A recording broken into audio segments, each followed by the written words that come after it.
Welcome, I'm Anthony, and this is the Jets Life. And I'm a wife, Crystal. And if I have to listen to this guy talk about football, so do you. So, Anthony, the draft, all 3 days are done. hmm And what do you think of the outcome? What a weekend. Uh, you really couldn't expect for the draft to go any better than it did. I, I think we kind of talked through the draft last week, and we said four was probably going to be either Kayvon or Jermaine Johnson was our thoughts, and I was pretty confident Garrett Wilson being the pick at 10 if he was there. But then you throw in, you know, unexpectedly, and the biggest shock of the night, in my opinion. I guessed the first three picks as like more and more information came on the day of. I I guessed them correctly, and it's a shock that when it got to my team, I had no clue, and we ended up going with the best corner in the draft. So we upgraded three positions right away, and it just got better and better after that. Mm-hmm. So, overall, how do you think? So, I know I would say it was very exciting for the Jets. And honestly, I'm glad that it was exciting for the Jets because personally, I kind of feel like the draft was a little underwhelming. Surprisingly, it wasn't as flary for me. What do you think? I think they made it a little bit of a show. I think they did a pretty good job of it. Um, You're just happy because Chris Angel was there doing his little I magic tricks. don't know what was he doing. He was like flipping around doing that escape routine. Chris, Yeah, out of the straight jacket. yeah, Okay, well, okay. I am not saying that the draft wasn't exciting as far as, first of all, it should be in Vegas every year. Vegas is the spot. Vegas is where you do it. I know you were saying, oh, New York. well, it used to be in New York all the time. It used to be in Radio City Music Hall until I want to say maybe 10 years ago, somewhere around there. They finally moved it. I think the first year that they had it outside of New York, they did it in I think it was Pennsylvania or like Sounds exciting. Okay, could be wrong. Vegas, though. Yeah, You can't beat Vegas. So I'm not saying the show of the draft wasn't fun and exciting. I think where I felt like it was lackluster, I feel like every year it's like you're talking about all these quarterbacks and it gets really exciting. And I really think, I know you joke and you say that the Jets won the draft, but honestly, like that was the exciting part. I mean, you guys like banked. I mean, you guys did really well. And I would say that was the exciting part. oh no, it's totally exciting. Like I said before, we ended up with a number one corner. Mhm. We ended up with probably the best receiver in the draft, arguably. Mhm. We ended up with a top two or three edge rusher, which was one of our biggest needs. Mhm. We ended up with the best running back in the draft. We ended up with the third best tight end in the draft. And then on the third day, we just filled in offensive line, defensive line with pretty good talent there as well. You really couldn't ask for a better draft. Joe Douglas, he nailed it this offseason. Everything he's done. I mean, not trying to get ahead of ourselves here, but I mean, all the upgrades are right there. The Jets are a deep team. They Mhm. they upgraded the top end of each position, all the position groups during this offseason. And you know, someone goes down with an injury, which has been a big problem for the Jets lately. You have someone back there that has experience because of everything the Jets have gone through the last couple of years. They have all those starters are now reserves, and they have frontline players that are elite talents. Sauce was the biggest shock of them all because it was a player Yes. that I would have really liked, but it didn't fit into the Jets' plan at the moment. I still kind of thought we were in that offensive line, defensive line that's just built through the trenches, which has been what the GM and coach have been telling us for the longest time. And that was obviously the biggest smokescreen in the world because they didn't address offensive line or defensive line. They went with the skill positions. They went with the corner. They went with the wide receiver. And then when Jermaine Johnson got far enough in the draft for them to make a move and strike and trade up for him, that's exactly what they did. I mean, they went running back, which is listed as a non-premium position, and they attacked that in the second round. They knew exactly what they were doing, and honestly, Mm-hmm. it really does seem like this season is going to be really exciting. It's going to be a fun season. It's going to be fun watching your team really kind of blossom. I really think that's what's going to happen. What's the deal with Debo? Is he staying with the 49ers? For now, I don't think there's any movement that's going to happen. If they were going to make a move and they were going to be aggressive, it would have been before the draft. Yeah. Now there's really no rush for it. No need to rush into it. Mm-hmm. I mean, I think that 49ers have the leverage now to kind of just hold off and see if he's really going to hold out and risk some money, or if he's going to, continue this holdout and demand the trade. So, I mean, we'll see. I mean, Yeah. anything can happen there. Mm-hmm. But I think the Jets are out on that. I mean, they still could potentially make a move at him. That would just be insane. That offense is. I'm actually really excited to see what this offense is all about because Mm-hmm. I mean, it all comes down to Zach Wilson now. He has more weapons than I think any quarterback in the history of the Jets has ever had. I mean, you have 4 really good receivers: Corey Davis, Elijah Moore, now Garrett Wilson. Braxton Berrios came along last year as a really key contributor. He has 2 running backs that, I mean, I can't think of a time where the Jets had 2 running backs that you felt really confident in to the extent here. I mean, maybe Curtis Martin and Lamont Jordan back in the day. Obviously, Curtis Martin was an established veteran at the time. We're talking about two rookie and a second year player. But as far as skill positions goes, they're good there, and that offensive line is top 5 heavy. And then we filled in some depth in the draft, and then the tight end group. I mean, we drafted Ruckert in the end of the third round, and like I said, he's the 3rd best tight end in this draft, according to the scouting metrics. So, I mean, offensively, it's on Zach Wilson now. If he develops like you expect him to into a top 15 quarterback or somewhere in that range, I mean, this offense could be a real problem this year. Mm-hmm. In a good way. Yeah, a good problem for Problem us. for others, not Problem for others. which I mean, honestly, it's been the opposite for you guys, hasn't it? For a long time. And I mean, Yeah. more of the respect to Joe Douglas on this. I mean, he came in here, and it's not long ago that we had, Jamison Crowder was our number 1 receiver. Quincy Enunwa coming off injuries nonstop. Le'Veon Bell, towards the tail end of his career. A tight end room last year that literally has been flipped upside down with the players we brought in. It's incredible. I mean, the movement on offense, and in the meanwhile, he did upgrade the defense. Not as much as some people would have liked. I think going into day 2 before we got Breece Hall, I was kind of eyeing linebackers, safeties, but I mean I think that's the old Jet fan mentality in me. I mean, You guys have always had a pretty good defense, though. always had a pretty good So defense, and I think there's a movement going here. We're gonna go offense first. We want this to be a top 15 unit. could this have always been the missing key, the missing link? You guys just kept forgetting about the offense every year. Well, yeah, I mean, I don't think we forgot. I think You we didn't focus as heavily. I mean, this is the first year the Jets have drafted a receiver since, what was it? Santana Moss's year, whatever year he came out, which was like 2002, 2003, somewhere in that range.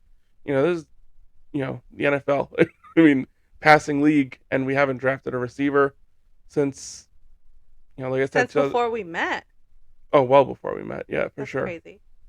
I mean, that trend had to change, and I had my doubts for a minute when we went with Sauce at 4, and then along came our pick at 10, and I was like, oh, that all the rumors were saying they wanted Jermaine Johnson at 4. They wanted Jermaine Johnson at 4, and I was like, are they gonna go Jermaine Johnson and not go Garrett Wilson?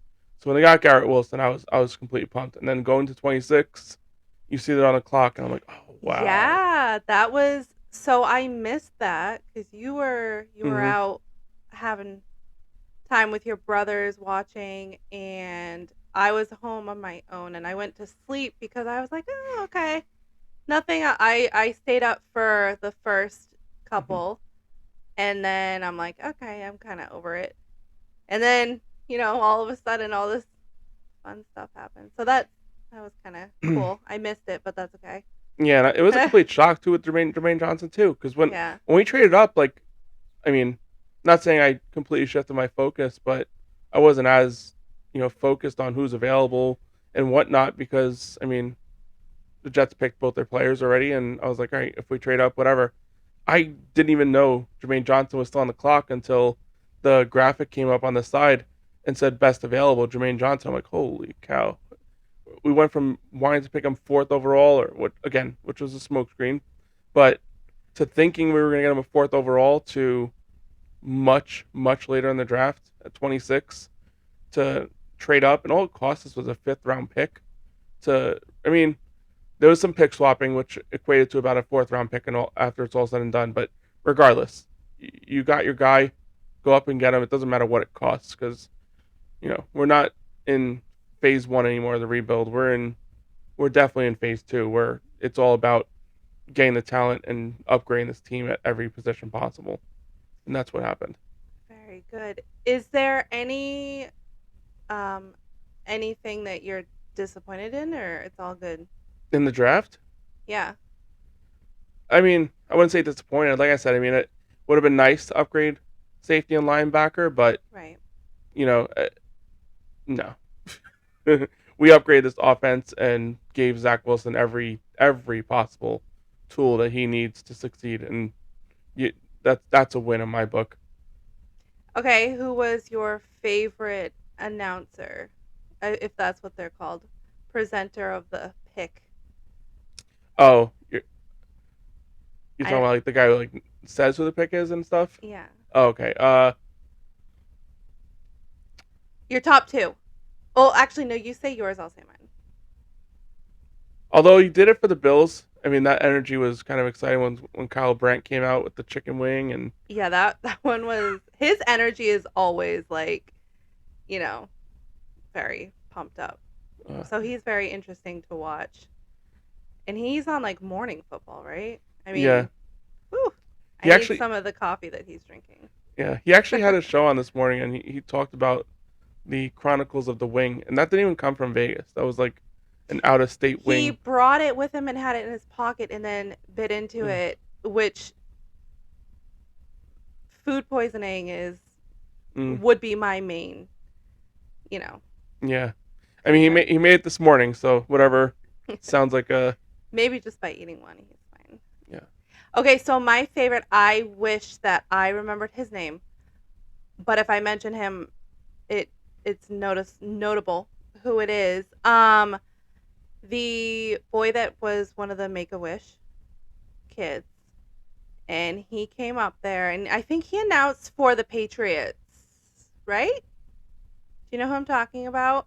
He came up there, and he looked kind of like he might be a little shy, maybe and it was actually definitely the Patriots. I remember now because everybody was kind of booing him, like Mm, not booing him, but booing Patriots. So it yeah. had to have been them.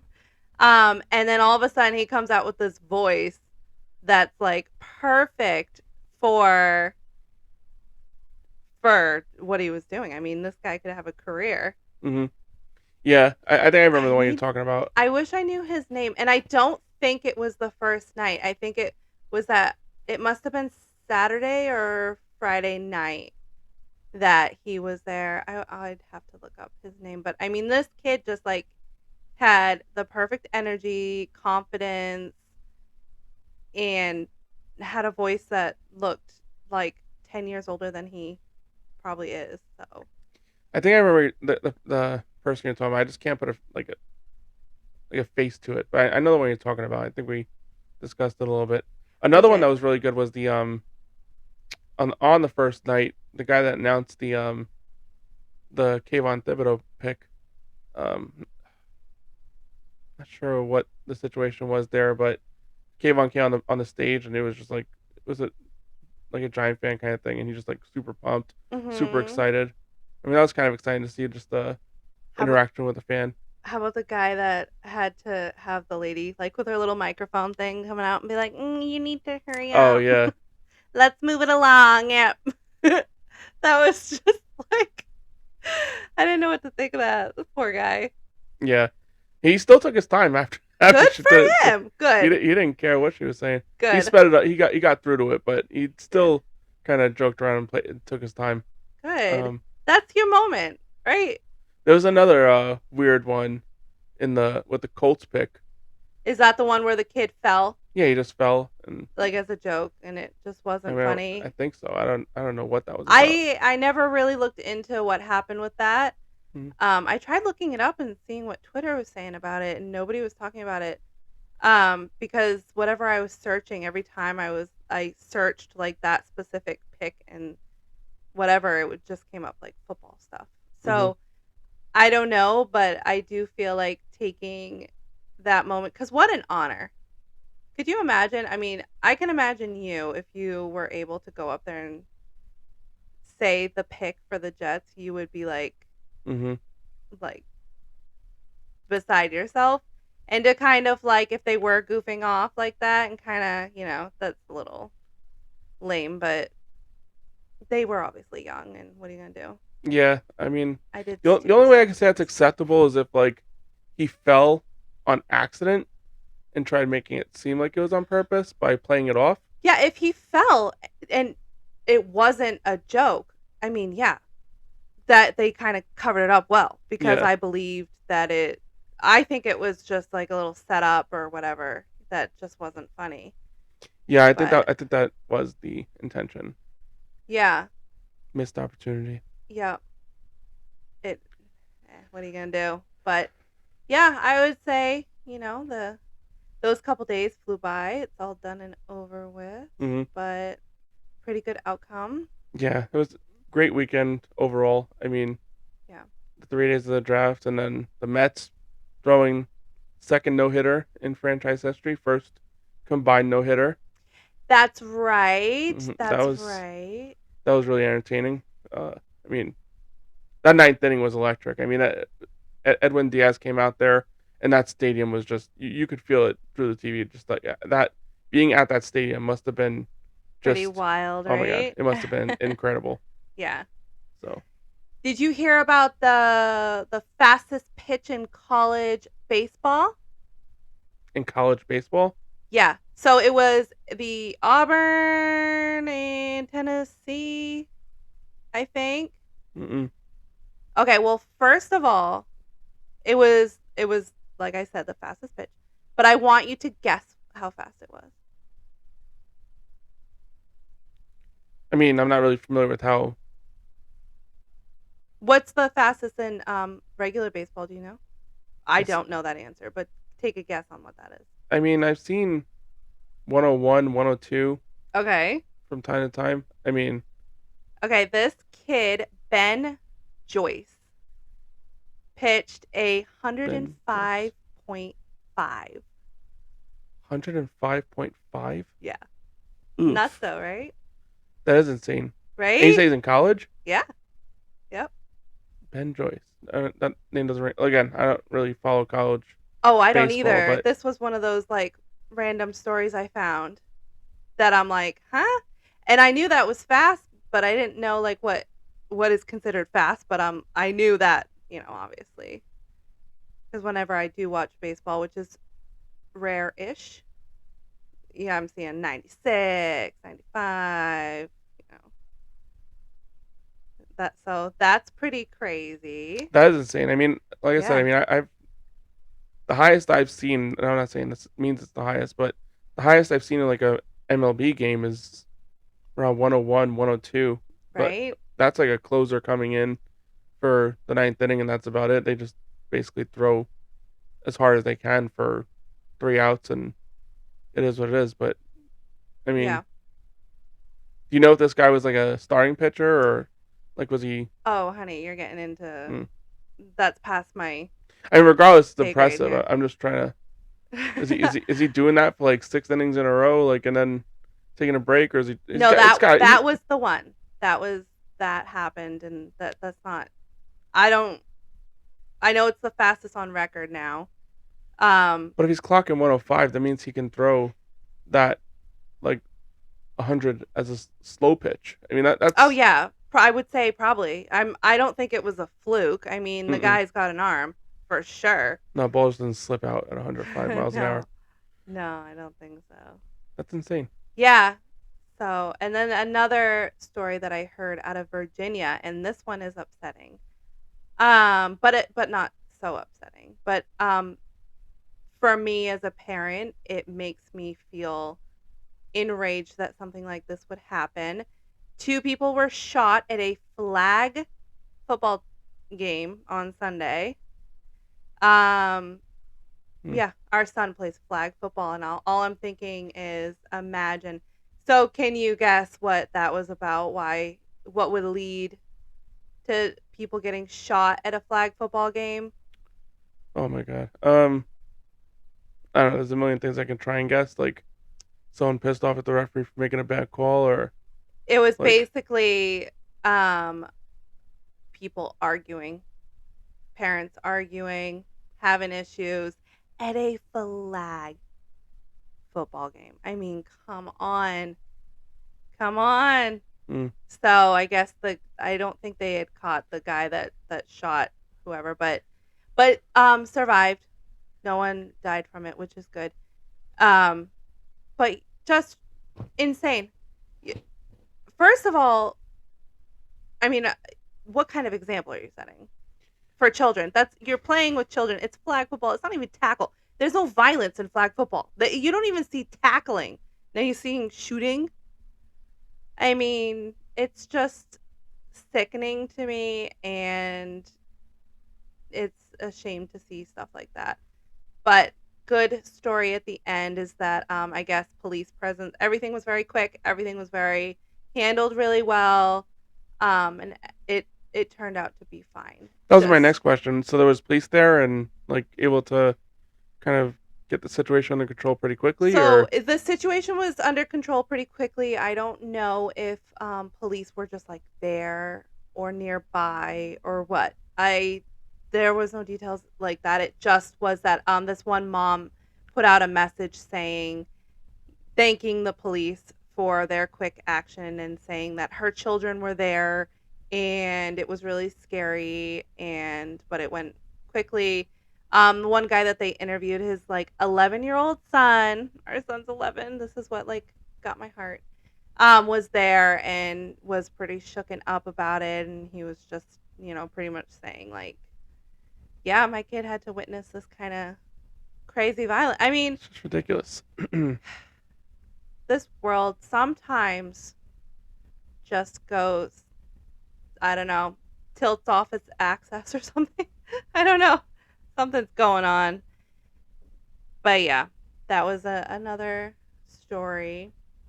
And then my last question for you Mm-hmm. is, what do you think is going to end up happening with Gronk? Do you think he's going to come back to Tampa, or do you think he's going to stay retired? Is he officially retired again? No, he's not officially retired. He's gonna come back like a few weeks before the season starts. Like last time. Yeah. Last year. Yeah? Was that last year or the year? No, 2 years ago? That was 2 years ago, but that was him coming out of retirement, and that wasn't too far late in the season. I feel like that was like right before the draft, more or less. Why do I have a different memory of that? I feel like it was more last minute. No, it was right before the draft because I remember reading on some like Patriots Twitter when the news first came out that Gronk might come out of retirement to play with Tom in Tampa, and Patriot fans thought they were getting like a first round pick for him, and thought they were getting some major haul, and I think he went for like a fifth round pick. So it was basically just, I want to get out of here, let me free. Yeah. So I do wonder. But then last year he signed right at the beginning of free agency. Now he's a free agent, so I think he's just gonna milk it. He doesn't need to practice. He's practiced for what, like how long has he been in the league? Like 13 years, 12 years. I mean, honestly, I don't think he should practice because he's just gonna get hurt. That guy gets hurt Yeah, so much. I mean he'll be there. I can't see him not He's being there. he said something about if he's going to come back, it's only going to be for Tampa, which would only make sense. Yeah. Why would he go anywhere else? He's not like at that point where he's like just wanting to play and make the best deal somewhere on a team, or I mean, he's ready to just have some fun with Tom and not Edelman. I still laugh at that. Jets would have considered him, but our tight end room is full now. Oh yeah. Mm. How does it feel to say that? Good. I mean, it's crazy. I'm telling you, like our offense is loaded with weapons. I mean, all of them have to prove it. I mean, you're not Mhm. putting Garrett Wilson, as a 1,000-yard receiver yet.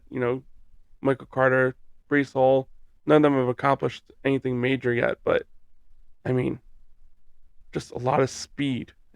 Jets have not had this kind of speed on offense in a very long time. Mhm.